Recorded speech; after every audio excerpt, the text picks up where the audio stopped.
love is in the air, right? It's coming into February, so we are looking at all this stuff about love. You know, this last time we were singing about open the eyes of my heart, and I want to see you, right? I want to see God, and when I look at all of you, right, it's the image of God reflected. And so when we get together, we look around, we look into each other's eyes, we see a reflection of God. And this is why love is so important, why relationships are so important. I realized, as I was getting ready for this month, I thought, should I really do a series about love and relationships all over? And I feel like I always am talking about love and relationships. And I thought, wow. But, you know, when I look at Chunson Kyung, when I look at Father's words, when I look at the heart of God, it's really about relationships. That's how we see who God is. That's how we understand who God is. It's through our relationships with our kids, with our brothers and sisters, with our parents. When we have these interactions, as we develop these relationships, we get a fuller glimpse of the holiness of all people and the holiness of God. And so that's why we're talking about it today again. And recently I was talking with someone and they were talking about sanctification. You know, we have salvation through the blessing. We have salvation through our relationship with God. But sanctification or maturity, growth of our hearts, us becoming holy, happens in our interactions with one another. How we love one another, how we treat one another, how we give, and how we receive. That creates that holiness within us. And so really it is an important thing. And so this month I'm going to try not to just talk about lovey-dovey love, although that will be in here, but also just about relationships in general and about how we perceive love. You know, the whole world talks about love during Valentine's month, you know, during this month. It's a big topic. And there's all these different ideas, you know, that love is a nice diamond, right? Or love is a bouquet of flowers, or love is, you know, there's all these different ideas. But we know that love isn't just something material, or love isn't just an emotional response we have for a moment. But love is a commitment to the well-being of one another. Love is our heart towards one another. And so that's what we're going to be talking about here today, and how we grow our heart, how we develop that maturity inside of ourselves, how we develop our ability to love other people. And this week was really a special week because I had the opportunity to go down to the hospital and see Roman. So I don't know if you saw any pictures of Roman. Judith and Ben, congratulations, yeah. We finally had your baby. And it was so beautiful to be there, to be invited there and to pray with Roman and see that little guy. But also, one of the most beautiful things is to see the look on the parent's face. And to see how beautiful and joyful Judith was, you know, holding her little baby. And man, you see Ben's, you know, this big guy, right? But he's just broken down into, you know, he's watery eyes, and he's just holding that little tiny, you know, it's just this, especially in his arms, looks like just such a little nugget.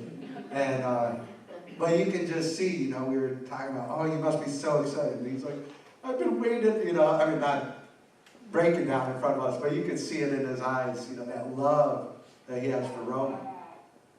Because a baby reflects that all the hopes, all the dreams, all that love that a mom and dad have, right? And so when he's looking down at Roman, it's not just about Roman, but it's about his love for Judith. It's about his own value, about his parents and his family. You know, you can see that written all into his eyes as he's holding that baby. And so it was just such a beautiful moment, and just to see that and to understand that children are really a fruit of our love. Everything we've piled up inside of ourselves, all the love that our parents gave to us, all the love we've received from God, right, is expressed into that little bundle of joy. And we see it, you know, as we grow. And I was at the playground yesterday, and I'm pushing Kyler, and this grandpa next to me, he's pushing his kid, or his grandchild, and he says, you know, you haven't experienced anything yet. Just wait till you become a grandpa. And he was just so happy to be with his little grandbaby. And, you know, and I see that, right, that expression of true love, right, that's in a child. And how joyful God is, right, when he sees each one of us. That's that same feeling that we have when we see a little baby. God sees when he looks at each one of us. And so today we are going to be talking more about the 4 realms of heart, about growing in this school of love, about developing our heart. And there's such an amazing concept that Father taught us about. It's about how we grow our heart in these different realms of heart, these different aspects. And, you know, he doesn't call them stages of love. Right? It's not that you graduate from each stage and you're done with that, but they're realms. They're all different parts that we can experience at any age of our life. A child's heart, when I'm talking about it, I don't want you to just think this is for the kids over there, but this is our heart as well. Brother and sister heart, conjugal love, you know, these are all things that we are going to be experiencing throughout our life. And so this is how we grow our heart. This is how we grow our ability to love. You know, when we think about going out and even sharing our faith or helping people get blessed, this is a course, right, that helps them grow after that. The blessing is that salvation, but growing our hearts and understanding realms of love, that's how they become holy, that's how they become mature and perfect. And so, really, this is an important topic for all of us to understand and to reiterate. And, you know, I think, why did Father talk so much about love? It's because this is the essence of everything. This is our building block. This helps everything work. This is the motivation. And so we really need to keep looking over what it means and how do we cultivate it in our lives.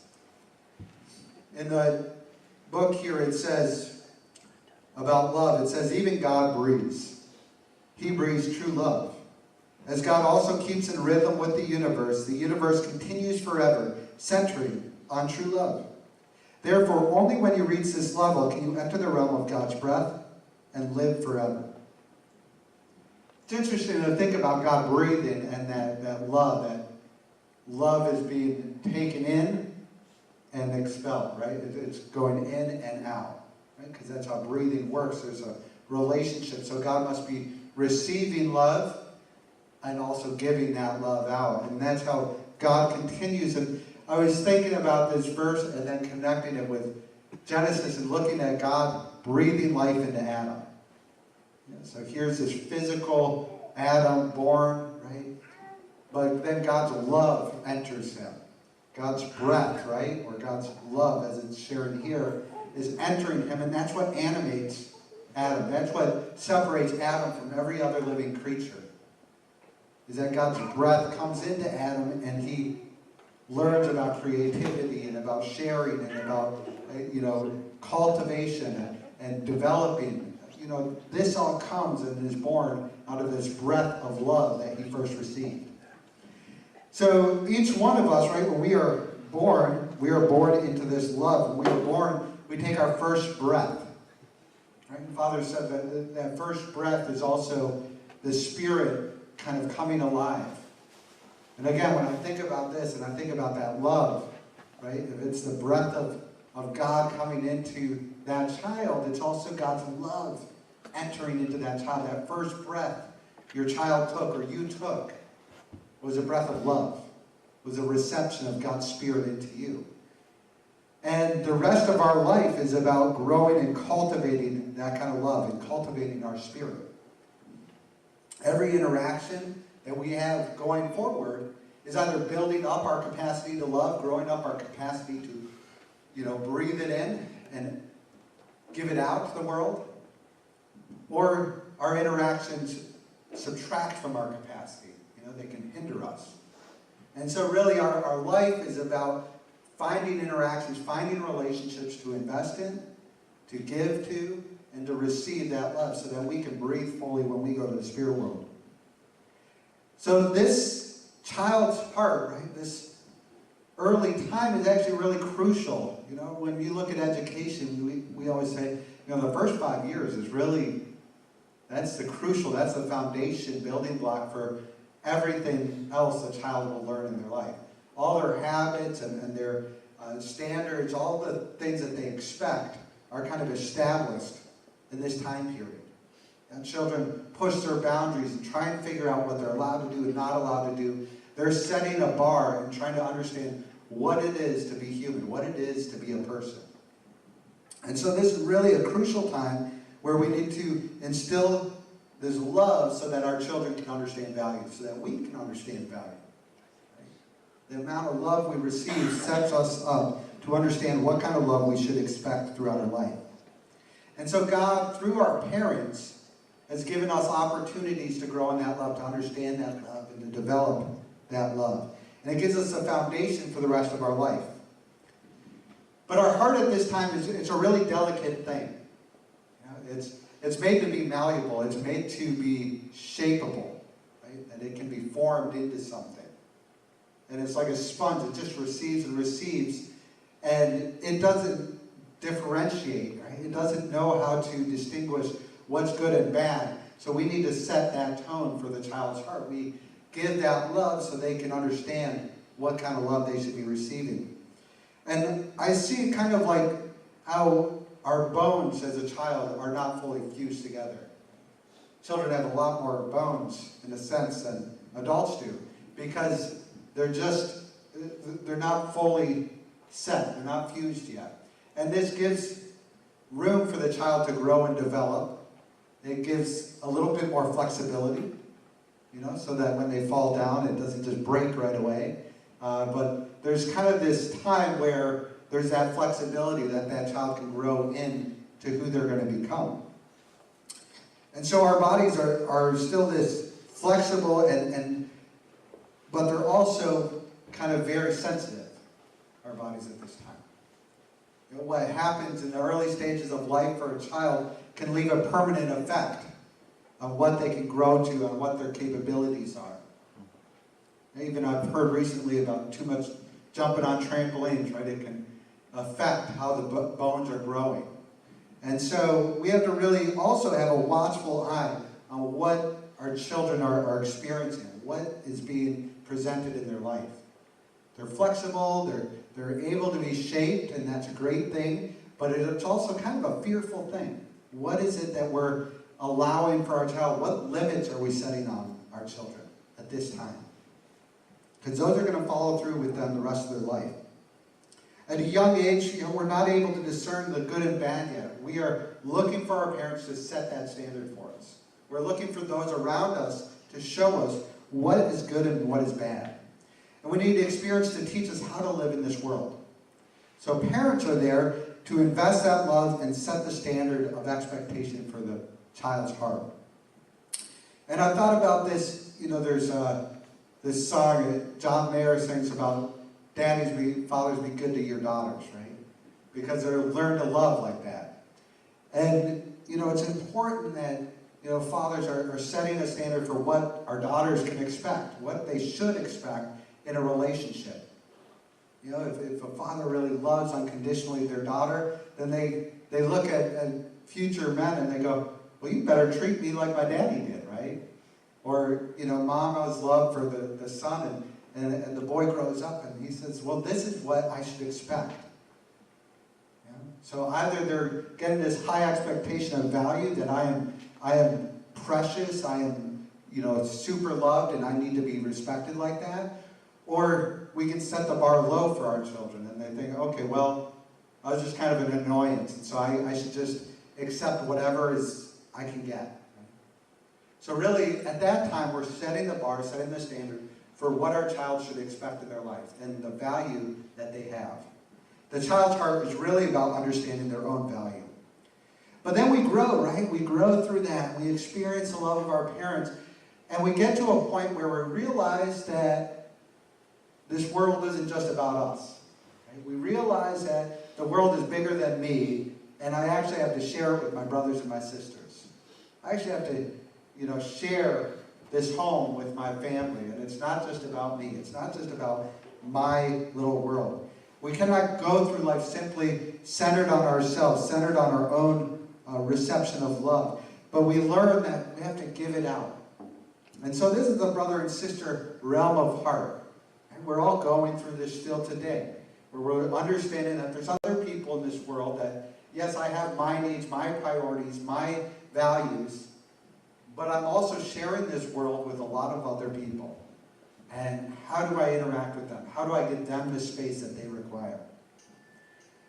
And a heart that doesn't learn how to give love is a stunted heart. It's not able to create proper relationships. You see some people that their focus is fully on themselves always. How do I feel in this relationship? What are they giving to me? What are they doing for me? And their relationships can only go so far. You know, and relationships keep falling apart because they don't have this understanding that there's a lot of giving that needs to happen in order to receive. And so in this sibling time, it's a time for us to understand that love, understand how to give love, and also how to receive love, that there's a two-way street. At some point, the idea of sharing, understanding, forgiving, coexisting needs to come into play. So as we have children, right, we encourage them to share. We tell them all the time, share, share. You know, you got to give your brother a turn. You got to, you know, sometimes do what your sister wants to do, or you have to let your friend play with your toy a little bit if you want them to keep coming over. You know, I'll go over to houses or kids will come over and I'll tell Kyle, I say, you know, if you don't share that toy, he's not going to want to come back. You know, if you're just going to hog it all, they're not going to want to keep playing with you. But when you give out your toys, when you give out your love, if you share your parents, if you share your favorite things, you find out more and more people want to be around you. So giving to others, though, it's not always easy. And all of us, we mess up here sometimes. We want to live in a world that's all about ourselves, honestly, right? A lot of times we kind of desire to make it about ourselves, but we realize that this world isn't built off an individual mindset. It's built on relationships. This whole universe was created in relationship. And so if we're going to live in this world, if we're going to enjoy freedom in this world, we have to get into that flow. What the universe is presenting to us is relationship. So if we have a good foundation in our child's heart, if we have time to absorb this love, to understand our own value, if we really feel secure in our own value, it can be much easier to share with others. A child that is secure in their own value isn't threatened by their brother or sister. We're not threatened that love is going to diminish. But on the other hand, a child that's lacked love or has had a more difficult upbringing, it's difficult for them to share love. There's always this fear, you know, if I give out something, it's not going to be returned to me. If I give my heart to another person, they're going to just take it and walk away.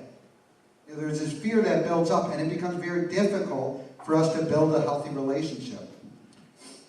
So they fear, you know, if I give, maybe I'm going to be left on whole. Maybe I'm going to lose whatever I have left. But, you know, if we don't learn to share, if we don't learn to give it out, then we find out that what little we have will diminish. Because love is not a stagnant thing. It doesn't exist isolated. It only exists in relationship. It exists when we give it out. Love is a force that needs to be given and received in order for it to multiply, in order for it to grow. It's like the story of the talents, right? When Jesus talked about the talents, and these three servants received from their master this precious gift, this precious treasure. And one of them says, I'm just going to bury it so I don't lose what I have. Now, this is all I have, and I'm so proud of it. I'm so happy I have it, and I'm going to bury it in the ground. And then he goes through his life in the next few years, and nothing happens. Nothing grows. There's no relationships. There's no interactions. And years later, when the master comes back, that's all he has to show. Just that same essence of what he had. Actually, the master takes it away. Kind of really sad for that guy.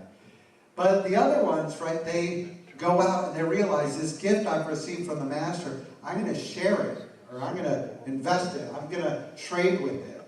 It's going to interact. I'm not going to just bury it under a bushel, but I'm going to exchange it with others. And in their exchange, they get the reward. They get a multiplication of that original gift. Right? So every child is given some gift of love, some essence of love. And the wise ones will go out and share that love with others. And as they share it, it's going to multiply, it's going to grow, and their capacity to receive love and give love continues to grow. They become more open to love. They become more open to interactions. So the sibling stage is important because we learn that love can be infinite if it is given out. There's not a limit to love. There's not a pie, and once all the slices are gone, it's gone. Right? We realize that, oh, actually it's like Jesus breaking that bread, and the more it's shared, the more fish is there, the more bread comes back. The more that we give out of this gift of love, the more that we can see that it's really an endless supply. The more friends we have, the more relationships we create, we realize, wow, I'm not losing anything, I'm only gaining, I'm only receiving more and more. So as we grow through adolescence and learn the power of relationships, we develop our heart and we start to mature, our heart starts to grow, and our capacity to get through life expands. And expands so much that we come into conjugal love. We come to this place where we're secure in our love. We realize that our value is set, right? It's coming from God. It's coming from our parents. Our value, no one can take away from us. Right? First off, it's there. Our value is absolute. And also we've learned, oh, if I share this love, if I share this value with others, it grows and grows and grows. And so we come to a place where we say, well, I'm ready to commit this love to another person. I'm ready to just invest, put it all in. Now I'm going to go all in and create this kind of relationship. So this is what happens when we're secure in our own value and we recognize the value of others. You see, when we're still brothers and sisters, we still have the option to pull away from a relationship. Right? If we're having a friend over and they start getting greedy or start doing something that annoys us, we can always excuse ourselves from that. But it's scary to jump into a relationship that you are committed to, in a sense, right? To step beyond just brothers and sisters, where mom and dad can come in and intervene, or a parent can come in and intervene, and we come into a place where we're going to take responsibility for our heart and the heart of another person. But it's also, right, the biggest reward. It's that great reward. If I can absolutely lose myself in this relationship, if I can separate my own ego and just live for this other person, I'm going to also receive that reward back tenfold. I'm going to be blessed. Because you're tethering your soul to another. Your happiness is now connected to their happiness. Your joys are their joys. Your fortune is their fortune. At the same time, your miseries and your hardships are shared. But because of the commitment, because you know that this person is going to stand beside you in the ups and downs, you're able to go through those together. And being able to go through them together is so awesome and amazing. You know, there's nothing else that you could ever ask for, except for what I'll get to next. But everything revolves around the love between your two souls. So much that it becomes difficult to differentiate where I end and you begin. That's what marriage is. It's a new form, a new relationship, a new entity. But this is also a most beautiful love because it's a total reflection of who God is. Right? When we come together as man and woman, we come to reflect the Creator. We come to reflect our original parent. And then we become that representation in this world. And if we have two mature people coming into this interaction, we share that joy with others. When people see a new couple, right? Someone get married, it's so joyful. All that hope and potential, that reflection of beauty is exposed there. And so this is what we're striving for. And if we've learned our own value and the power of sharing love, this relationship can be quite freeing. It's not just a ball and chain, as many people will have you believe, right? Some people say, oh, when you get married, you're stuck, you know, and you're stuck to the other person's needs, and you don't have any individuality. But actually, in true love, there's no greater freedom. You can express yourself fully and not be afraid that the other is going to walk away from you. There's no other relationship like a marriage relationship in that sense. And so it's really the truest way to freedom from all your shackles. But many people fear this level of commitment because, well, if I give love, is it going to be returned, right? Many people come into marriage without going first through this first realms of heart, without having that secure value instilled into them, and without understanding the value of sharing with another person. And so there's this fear, right? They jump into conjugal relationship, they feel like it's just going to complete them or something. But without having the first steps in place, it becomes a scary thing. It becomes something where you're always afraid that person's going to cheat on me, that person's going to leave me, that person's going to abandon me at some point. And so it's really important that we develop first the two realms of heart, of child and brother and sister. And if two people are committed to each other's well-being, well, it becomes this place of blossoming love, of growing love, of infinite love. When you're committed fully to the value of the other, I was so blown away when I went through my engagement process and I saw that, even when I had my doubts or my fears, Lena was committed to my health and my well-being and my security. She wanted me to have time to figure out myself, and she gave me room to breathe. And I saw in that commitment to my well-being, and I thought, what greater love is there than someone that's completely committed to my joy, right? And so I'm like, I gotta get rid of all my fears and just love her without abandon. Right? And I'm still working on that, but I was blown away by that commitment. In our faith, we often say that love is not just about finding the right person, but becoming the right person. If we fully developed our heart as a child and as a brother and sister, we've grown into a person that can be the right person for another person. It's a lot of persons. And we can give that love freely. We can be secure in giving that love. But it's not easy. Sometimes our child's heart comes out in a relationship and it screams, me, me, me. Right? What about me? What about what I want to eat? What about what I want to do today?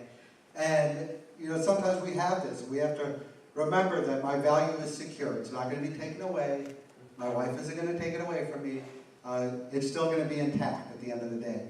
Sometimes our brother and sister heart comes out and remembers a time when someone took something from us and didn't return it, or broke our favorite toy.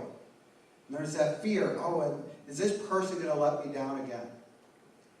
But the longer you're married, the longer you go through this commitment, you start seeing that, this person will never let you down. You're able to give your heart more and more freely. It's still a growing process. Again, we don't go through stages of love. We go through realms, and we're still in the child's heart. We still have our sibling heart, and we have our conjugal heart.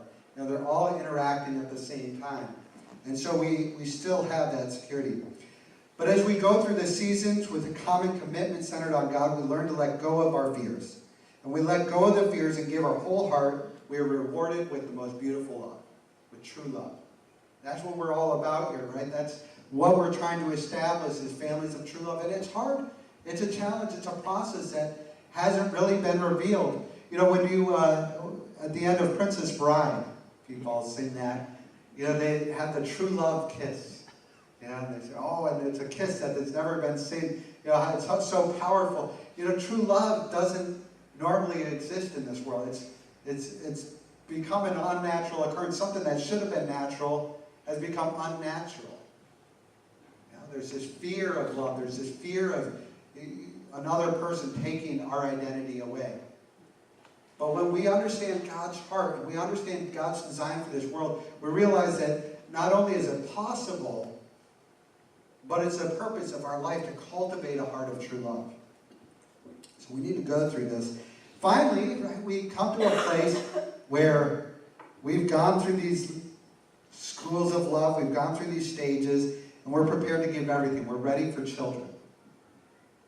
We're ready to share that love. A parent's heart is like no other. It gives everything. Right? Everything that you want to do, everything that you're working for becomes about your children. Your love for your wife, you want to love her So your children see what love is. Your love for your parents, everything, it comes into fruition with that child. When you see a new parent, you see that on their face, just like I was sharing about Ben and Judith earlier. I just saw that written all over their face, that love that they have for their child. It's like it couldn't be contained anymore in just their vessel of love for one another. And kind of it had to come out into this child. And it was birthed. And that love, that child is really the fruit of their love. It's an example of who they are. And we learned that all of our love cannot be contained in just one heart, but it must be birthed into another. And at this point, we understand our value. We understand the value of others. We understand the value of commitment. And all that love overflows into a new life, into a new little heart. Kyle this morning was making little Play-Doh hearts, and he was sticking it in his shirt. He was coming down, and he goes, "Dad, you want to see my heart? Here's my heart." And that love that we have for one another, it's exemplified in who Kyler is now. And here we are, right? We are the family church. We're striving to build what many people say is impossible. It's true, right? I mean, it's a big task we're trying to do. We're trying to build a new idea of what value is. We're trying to help people understand that your value is absolute, that God loves each and every one of us so much. We're trying to say, hey, true love is possible. But there's a process for it. There's a way that we develop mature hearts, that we can extend that love, that we can continue that love, that we can keep that love growing and growing. There's a process we need to go to. It's not just about studying about love, but it's our interactions. There's no way that you can read a book about love and do it perfectly. You have to have people in your life. You have to have your parents to share with, or brothers or sisters, or uncles and aunts. You have to have brothers and sisters, siblings, friends, community that you can rub elbows with, that you can make angry sometimes and learn how to forgive and learn how to give forgiveness, right? You have to go through this process in order to understand the full realm of heart, how to give it and how to receive it. And so here, that's what we're striving to do, is expand God's families, to build true families here on earth, to say this is possible and this is God's purpose. God is going to be 100% behind you. God's going to give you strength when it's difficult. God's going to encourage you when you're having challenges. If we rely on God, we can build this kind of true love world. So, yes, it can be challenging, but we need to believe that this ideal, this true love is possible. And we, right, part of our process is to create these examples within our own family. The world needs to see that it's possible. The world needs to see families of true love, husbands and wives committed to each other, parents that don't run out on their daughters or on their kids, right? We need to be able to show that this world is possible, so that people don't just resort to temporary fixes. Say, oh, I'm never going to have true love, so I'm just going to have a bunch of relationships. I'm going to go through the ups and downs, and I have to accept that's reality. That's all there is. Right? People destroy their hearts because they don't believe that anything more is possible. They don't believe that they're more valuable. They don't believe that they deserve that kind of love. So as brothers and sisters, as friends, as parents, as people that care for one another, we need to help people understand their value, see that they are valuable enough, they are worth every ounce of love that someone else can give them. This is what we need to do, but this natural course, this process that God set up, is unfortunately, it's not the standard that a lot of people experience. A lot of people come from families that are broken, right? Marriages that ended in divorce. Maybe it's the second wife, the third wife that the dad is on. And people are looking at it and saying, there's no true love. There's no possibility. Right? They didn't receive that love. Maybe a dad was absent. Maybe a mom was absent. Maybe some kind of tragedy happened and a parent died. A child didn't receive that kind of love. They didn't get that essence of value kind of imprinted on their heart. And sometimes we don't have good relationships with others. And it's scarred us, it's hurt us, it's put barriers between our ability to love one another. So what do we do in that case? You know, most of us we came from an idea of true love, but our parents and their parents, they didn't necessarily have a model to follow, and they made mistakes, and sometimes that scar is on our heart. So how do we repair this? How do we go forward? How do we believe again in this true value? Well, first we have to remember that God is our original parent. God uses our parents to try and share love with us, but behind all that is God who loves us absolutely, and God loves us with no restrictions, no boundaries. God didn't have scars on his heart. God could love us absolutely. And God sets a standard for our value. Whether you felt it or not as you were growing up, whether you had times where you felt like you were valueless, if you come into relationship with God, as you start praying, as you start reading God's Word, as you start developing that relationship, you can start to understand where your true value comes from.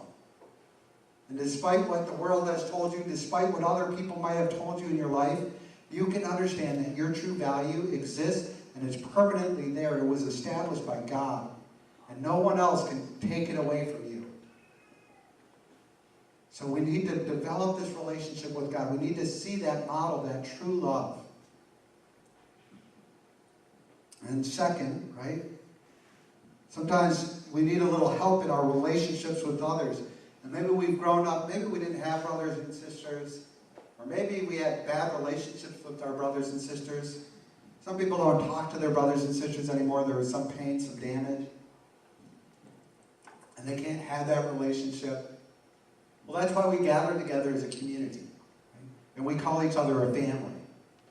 I grew up in this awesome community where, I was calling people my uncles and aunts, even though they were black or yellow or brown, they were whatever color. And I saw them as my family. I grew up with kids that looked completely different that I called my brother and my sister.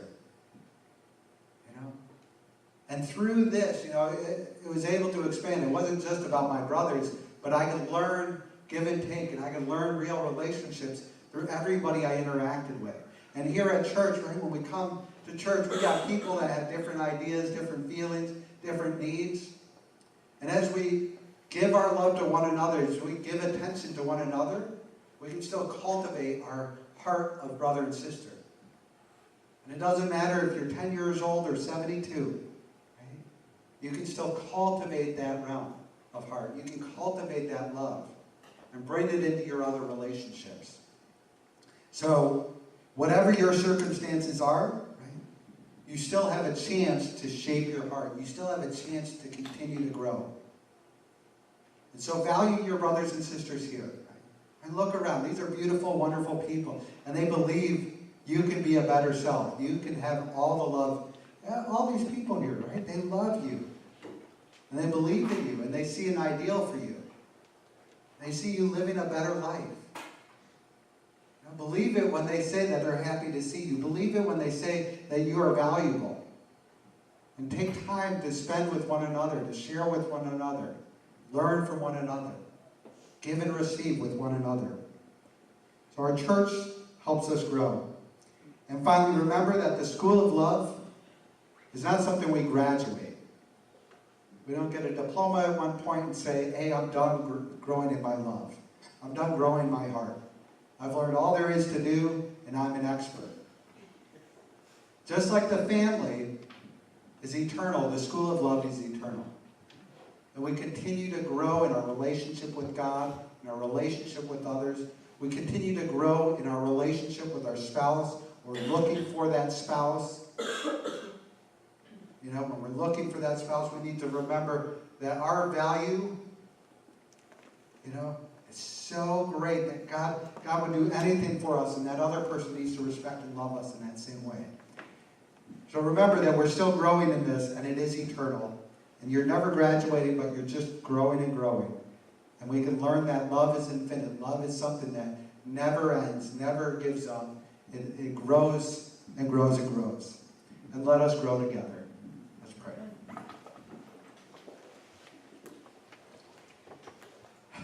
Our beloved Heavenly Parent,